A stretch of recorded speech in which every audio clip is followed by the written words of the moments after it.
গ্রামেরই সন্তান, এই শ্রীপুর ইউনিয়ন বিএনপির সাধারণ সম্পাদক। আমার সাথে উনি জেল খেটেছেন, আমার জেল পার্টনার সালাম পারভেজ। উপস্থিত আছেন তাহেরপুর পৌর বিএনপির সাধারণ সম্পাদক আব্দুল আলিম বাবু ভাই। উপস্থিত আছেন বক্তব্য। এই উঠান বৈঠকে আপনারা দীর্ঘক্ষণ থেকে মা বোনের অপেক্ষা করছেন, ধৈর্য সহকারে শুনছেন। এই জন্য আমি আমার পক্ষ থেকে ধন্যবাদ এবং কৃতজ্ঞতা জানাই। একটা জিনিস, আপনার যদি ইনপুট ভালো হয় তাহলে আউটপুট ভালো হবে। এই যে সালাম ভাই আপনাদের গ্রামেরই মানুষ, উনি ব্যবসায়ী মানুষ, উনি জনগণের সুখে দুঃখে পাশে দাঁড়ায় নাকি? এটা তো ঠিক। অনেক নেতা আছে শুধু ভুল ধরবেন, আর কথা বলবেন, কিন্তু উনি কাজ করবেন না। আপনি যদি কাজই না করেন তাহলে ভুল কিভাবে হবে? আজকে এখানে একটা ওয়ার্ডের উঠান বৈঠক উনি আয়োজন করেছেন, উদ্যোক্তা তো উনি নাকি? সহযোগিতা করেছেন এই ইউনিয়নের মানুষ, এই মহল্লার মানুষ। তো আজকে লাভ হয়েছে কার? লাভ হয়েছে বিএনপির।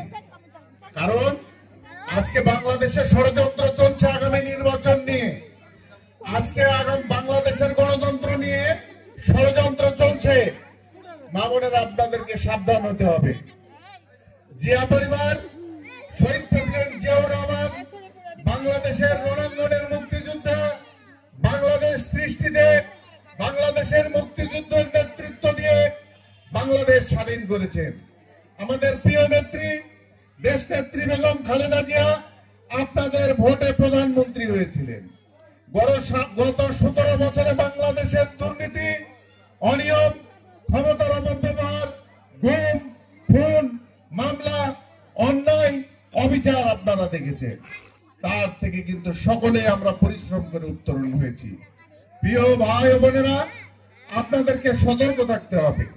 বাংলাদেশের গণতন্ত্র যদি বিপন্ন হয় তাহলে আমাদের সকলের জন্য বিপদ।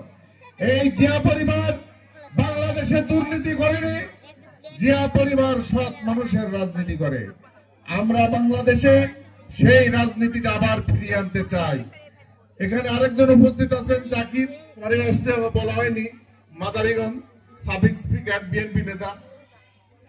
এই যে সৎ মানুষের রাজনীতি, এটা প্রতিষ্ঠিত করতে হবে। আপনি যদি চেয়ারম্যানের ভোটে যদি পয়সা খান, তাহলে চেয়ারম্যান কিন্তু আপনার কার্ড নিতেও পয়সা নিবে, ঠিক না ভাই? এই রাজনীতি প্রতিষ্ঠিত করতে হবে। আমি রাজনীতিকে ব্যবসা হিসাবে নিইনি। আমার কোথাও আপনি 1 টাকার দুর্নীতি খুঁজে পাবেন না। আমি কোন মানুষকে হয়রানি করেছি আপনারা খুঁজে পাবেন না। আমি কোন অন্যায় করেছি কেউ কোনোদিন বলতে পারবেন না। আমি চেষ্টা করি মানুষের কল্যাণে কাজ করার জন্য, আর এই কাজ করার জন্য শহীদ প্রেসিডেন্ট জিয়াউর রহমানের দলকে আমি বেছে নিয়েছি। আমি ছাত্র জীবন থেকে এই রাজনীতির সাথে জড়িত, এখনো এই রাজনীতির সাথে রাজনীতি করে যাচ্ছি। আমি ব্যবসা বাণিজ্য করে খাই, আমার ব্যবসা বাণিজ্যের ইনকামের পয়সা থেকে আমি মানুষের কল্যাণের জন্য রাজনীতি করি। প্রিয় ভাই বোনেরা, আপনারা ঐক্যবদ্ধ থাকেন।